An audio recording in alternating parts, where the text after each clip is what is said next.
Hello student, मैं एकता सिंह आप सभी का ज्ञान चैतन्य चैनल में बहुत बहुत स्वागत करती हूँ। आज के इस वीडियो में हम फ्रांस में राजतंत्र का उन्मूलन और गणतंत्र की स्थापना यहाँ पर देखने वाले हैं।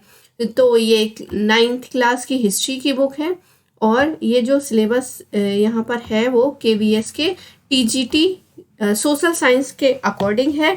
तो शुरू करते हैं। इसके पहले जो है हमने 2 पार्ट हमने इसको कंप्लीट कर लिया था। तो आज हम यहाँ पर फ्रांस में राजतंत्र का उन्मूलन और गणतंत्र की स्थापना देखेंगे। छोटा छोटा वीडियो ही यहाँ पर जो है अपलोड होंगे, तो बहुत बड़ा नहीं, सिर्फ एक एक टॉपिक को यहाँ पर कंप्लीट किया जाएगा। तो आगे देखते हैं। फ्रांस की स्थिति आने वाले वर्षों में भी तनावपूर्ण बनी रही। यद्यपि लुई सोल्वे ने संविधान पर हस्ताक्षर किए थे, परंतु प्रशा के राजा से उसकी गुप्त वार्ता चल रही थी। अब यहाँ पर गुप्त वार्ता चल रही थी तो लोगों को लगेगा कि यहाँ पर राजा जो है हमारे ऊपर क्या है, सैनिक कार्यवाही करने की योजना बना रहा है। तो इससे क्या होता है, फ्रांस की घटनाओं से अन्य पड़ोसी देशों के शासक भी क्या थे, चिंतित थे। तभी तो वार्ता हो रही थी यहाँ पर प्रशा के राजा से। आगे है, इसलिए 1789 की गर्मियों के बाद होने वाली ऐसी घटनाओं को नियंत्रित करने के लिए इन शासकों ने सेना भेजने की योजना बना ली। लेकिन जब तक इस योजना का अमल होता, अप्रैल 1792 में नेशनल असेंबली ने प्रशा और ऑस्ट्रिया के विरुद्ध क्या कर दिया, युद्ध की घोषणा कर दी। अब यहाँ पर जो संविधान बनाने वाली थी नेशनल असेंबली, उन्होंने ही प्रशा और ऑस्ट्रिया पर क्या कर दिया, आक्रमण कर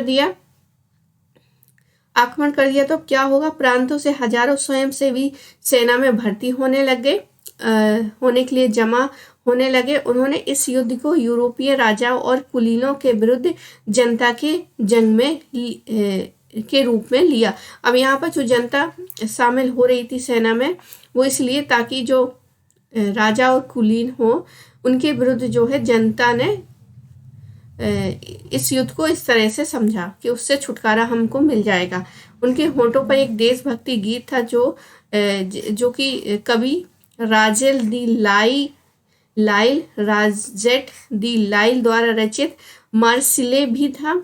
अब यही मार्सिले जो है वो आगे चल के क्या हो जाएगा, फ्रांस का राष्ट्रगान भी बन जाएगा।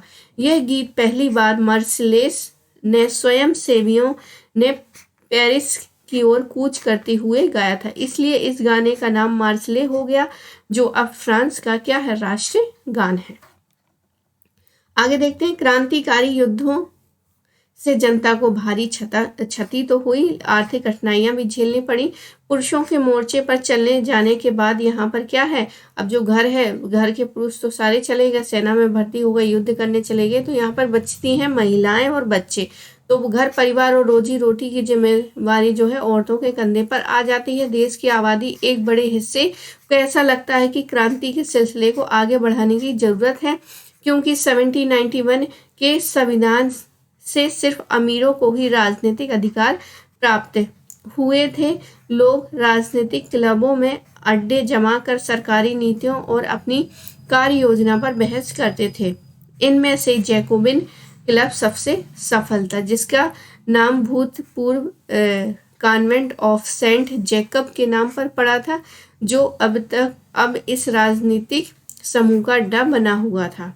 इस पूरी अवधि में महिला भी सक्रिय थी और उन्होंने भी अपने क्या बनाए, क्लब बनाए। इस अध्याय खंड 4 में आप इनकी गतिविधियों और मांगों के बारे में जानेंगे कि औरतों ने किस प्रकार से यहाँ पर मांगे रखी। तो अभी फिलहाल इसको जैकोबिन क्लब देख लेते हैं। जैकोबिन क्लब के सदस्य मुख्यतः समाज के कम समृद्ध हिस्से से आते थे। इनमें से छोटे दुकानदार, कारीगर जैसे जूता बनाने वाले, पेस्ट्री बनाने वाले, घड़ी साज वाले, छपाई करने वाले, नौकर और दिहाड़ी मजदूर शामिल थे। किसमें, जैकोबिन क्लब में। इसका नेता जो है मैक्सिमिलियन रोबेस्पियर था। जैकोबिनों के एक बड़े वर्ग ने गोदी कामगारों की तरह धारीदार लंबी पतलून पहनने का निर्णय लिया। ऐसा उन्होंने समाज के फैशन परस्त वर्ग, खास तौर से घुटने तक पहने जाने वाले ब्रीचेस पहनने वाले कुलीनों से खुद को अलग करने के लिए किया था। यह ब्रीचेस पहनने वाले और कुलीनों की सत्ता समाप्ति का ऐलान का उनका तरीका था। आगे देखते हैं कॉन्वेंट। कॉन्वेंट का अर्थ होता है धार्मिक जीवन को समर्पित समूह की इमारत। आगे देखते हैं तो यहाँ पर क्या है, बिना ब्रीचेस वाले दंपति जो हैं 100 कुलात बिना ब्रीचेस वाले दंपति।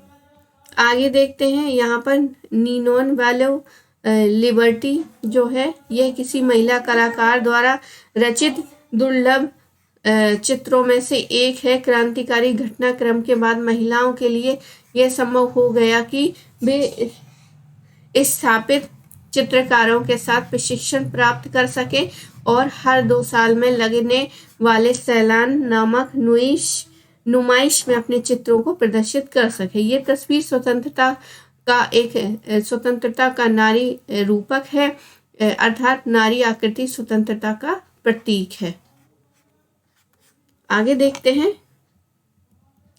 अब यहाँ पर जैकोबिनो की बात हो रही थी, जैकोबिन क्लब की। अब यहाँ पर है कि इसलिए जैकोबिनो ने 100 कुलात के नाम से जाना गया, जिसका शाब्दिक अर्थ होता है बिना घुटने वाले। 100 कुलात पुरुष लाल रंग की टोपी भी पहनते थे जो स्वतंत्रता का प्रतीक थे, लेकिन महिलाओं को ऐसा करने की अनुमति नहीं थी। मतलब महिलाओं को टोपी वोपी पहनने की कोई अनुमति नहीं दी गई। सन 1792 में गर्मियों में जैकोबिन ने खाद्य पदार्थों की महंगाई एवं अभाव से नाराज पेरिस वासियों को लेकर एक विशाल हिंसक विद्रोह की योजना बनाई। 10 अगस्त की सुबह उन्होंने ट्यूलेरिया के महल पर धावा बोल दिया, राजा के रक्षकों को मार डाला और खुद राजा को कई घंटों तक बंधक बनाए रखा। बाद में असेंबली ने शाही परिवार को जेल में डाल देने वाले प्रस्ताव पारित किए। नए चुनाव कराए गए। 21 वर्ष से अधिक उम्र वाले सभी पुरुषों, चाहे उनके पास संपत्ति हो या नहीं, को मतदान अधिकार दिया गया।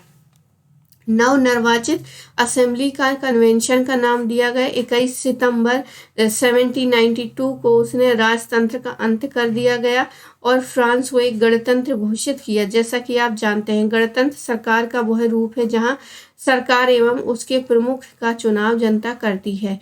यह वंशानुगत राजशाही नहीं है। आप कुछ अन्य गणतांत्रिक देशों के बारे में जानकारी प्राप्त करने की कोशिश करें और देखिए कब और कैसे वो गणतंत्र बने हैं। आगे देखते हैं, लुई 16वां को न्यायालय द्वारा देशद्रोह के आरोप में मौत की सजा सुना दी गई और 21 जनवरी 1793 को प्लेस डी ला कार्ड में उसे सार्वजनिक रूप से फांसी दी गई। तो यहाँ पर क्या है, ये इम्पोर्टेंट फैक्ट है। जल्द ही रानी मेरी एंटोइनेट का भी यही हर्ष हुआ। तो देशद्रोह क्या है, जो अपने देश के साथ क्या विश्वासघात करे उसको देशद्रोह कहते हैं। आगे देखते हैं, आतंक राज सन 1793 से लेकर 1794 तक के काल को आतंक का युग कहा जाता है। रोबेस्पियर के नियंत्रण एवं दंड की सख्त नीति अपनाई गई। इसके हिसाब से गणतंत्र के जो भी शत्रु थे, कुलीन एवं पादरी, अन्य राजनीतिक दलों के सदस्य, उनकी कार्यशैली से असहमति रखने वाले पार्टी सदस्य, उन सभी को गिरफ्तार कर जेल में डाल दिया गया और एक क्रांतिकारी न्यायालय द्वारा उन पर मुकदमा चलाया गया। यदि न्यायालय उन्हें दोषी पाता तो गिलोटिन पर चढ़ाकर उसका सिर क्या है, कलम कर दिया जाता था। गिलोटिन 2 खंभों के बीच लटकने वाली मशीन थी जिस पर रखकर अपराधी का सिर जो है धड़ से अलग कर दिया जाता। इस मशीन के नाम का आविष्कार जो है डॉक्टर गिलोटिन के नाम पर ही पड़ा है। तो यहाँ पर क्या है, 2 खंभों के बीच में एक मशीन लटकती थी। तो यहाँ पर क्या है, सिर रखा मान लीजिए और यहाँ से क्या है, बिल्कुल यहाँ से सिर को काट दिया जाता था। कुछ इस तरह से जो था वो गिलोटिन था।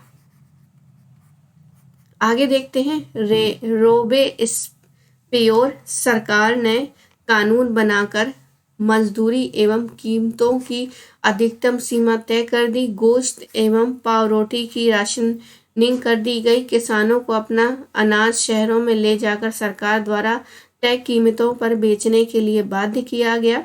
अपेक्षाकृत महंगे सफ़ेद आटे के इस्तेमाल पर रोक लगा दी। सभी नागरिकों के लिए साबुत गेहूं से बनी और बराबरी का प्रतीक माने जाने वाली समानता रोटी खाना अनिवार्य कर दिया। बोलचाल और संबोधन में भी बराबरी का आचार व्यवहार लागू करने की कोशिश की गई। परंपरागत यानी कि मॉन्सियूर यानी महाशय, मादम, महोदया के स्थान पर अब सभी फ्रांसीसी पुरुष और महिलाओं को सितोयेन, सितोयेन मीन्स नागरिक एवं सितोयेन मतलब नागरिका, नाम से संबोधित किया जाने लगा। चर्चों को बंद कर दिया गया और उनके भवनों को बैरक और दफ्तर बना दिया गया। रोबेस्पियर ने अपनी नीतियों को इतनी सख्ती से लागू किया कि उसके समर्थक भी त्राही त्राही करने लगे। अंततः जुलाई 1974 में न्यायालय द्वारा उसे दोषी ठहराकर गिरफ्तार करके अगले दिन ही गिलोटिन पर चढ़ा दिया गया। तो रोबेस्पियर भी क्या है, गिलोटिन पर चढ़ जाते हैं। आगे देखते हैं, यहाँ पर बॉक्स में कुछ दिया गया है। तो बॉक्स में स्वतंत्रता यानी लिबर्टी क्या है, दो परस्पर विरोधी विचारधारा। तो यहाँ पर देखते हैं, क्रांतिकारी पत्रकार कैमिल डेसमालिन्स ने सन 1793 में लिखा कि उसने कुछ ही दिनों बाद आतंक राज के दौरान उसे फांसी दे दी गई। कुछ लोगों का मानना है कि स्वतंत्रता एक शिशु के समान है, जिसे परिपक्व होने तक अनुशासन की अवस्था से गुजरना आवश्यक है, पर सत्य कुछ और है। स्वतंत्रता सुख शांति है, विवेक है, समानता एवं न्याय, यह अधिकारों का घोषणा पत्र है। आप शायद अपने सभी दुश्मनों का सिर काट देना चाहते हैं। क्या इससे बड़ी मूर्खता हो सकती है? क्या किसी एक व्यक्ति को उसके दासियों संगे संबंधियों को दुश्मन बनाए बिना फांसी के तख्ते पर लाना संभव है? 7 फरवरी 1794 को रोबेस्पियर ने कन्वेंशन में भाषण दिया, जो द मोनिटेर यूनिवर्सल अखबार में छपा। इसी भाषण का अंश है, लोकतंत्र को स्थापित और सुदृढ़ करने के लिए संविधान सम्मत शांतिपूर्ण शासन के लिए हमें सबसे पहले अत्याचारी निरंकुशता के विरुद्ध स्वतंत्रता की लड़ाई को अंतिम परिणति तक पहुंचाना होगा। स्वतंत्र के घरेलू एवं बाहरी दुश्मनों का विनाश करना आवश्यक है, अन्यथा हम खुद नष्ट हो जाएंगे। क्रांति के दौर में लोकतांत्रिक सरकार आतंक का सहारा ले सकती है। आतंक बस कठोर तुरंतता और अनम्य न्याय है, जिसका प्रयोग पृष्ठभूमि की आवश्यक जरूरतों को पूरा करने के लिए किया जाएगा। आतंक के जरिए स्वतंत्रता की दुश्मनी पर अंकुश लगाना गणतंत्र के स्थापना का अधिकार है। आगे देखते हैं, तो ये क्रांतिकारी सरकार ने अनेक प्रकार से जनता की वफादारी हासिल करनी चाहिए। इसमें से एक उत्सव का आयोजन किया था, एक गौरवशाली इतिहास की आभा को संप्रेषित करने के लिए प्राचीन यूनान व रोम की सभ्यताओं के प्रतीकों का यहाँ पर इस्तेमाल किया गया था। मंच के बीचों बीच बने पायों पर टिका हुआ क्लासिकल मंडप स्थायी सामग्री का बना हुआ है, जिसे जब चाहे तोड़ा जा सकता है। अब आगे देखते हैं, डिक्टेटरी शासित फ्रांस। जैकोबिन सरकार के पतन के बाद मध्य वर्ग के संपन्न तबके के पास सत्ता आ गई। नए संविधान के तहत संपत्तिहीन तबके को मताधिकार से वंचित कर दिया गया। इस संविधान में 2 चुनौती दी गई। विधान परिषदों का प्रावधान था। इन परिषदों में 5 सदस्यों वाली एक कार्यपालिका डायरेक्टरी को नियुक्त किया गया। इस प्रावधान के जरिए जैकोबिन के शासन काल वाली एक व्यक्ति केंद्रित कार्यपालिका से बचने की कोशिश की गई, लेकिन डायरेक्टरों का झगड़ा अक्सर विधान परिषदों से होता था और तब परिषदों ने बर्खास्त करने की चेष्टा करती थी। डायरेक्टरी की राजनीतिक अस्थिरता से सैनिक तानाशाह नेपोलियन बोनापार्ट के उदय का मार्ग प्रशस्त कर दिया। आगे है, सरकार के स्वरूप में इन सभी परिवर्तनों के दौरान स्वतंत्रता, विधि सम्मत समानता और बंधुत्व प्रेरक आदर्श बने रहे। इन मूल्यों ने आगामी सदी में न सिर्फ फ्रांस बल्कि यूरोप के राजनीतिक आंदोलनों को भी प्रेरित किया। तो ये रहा कुछ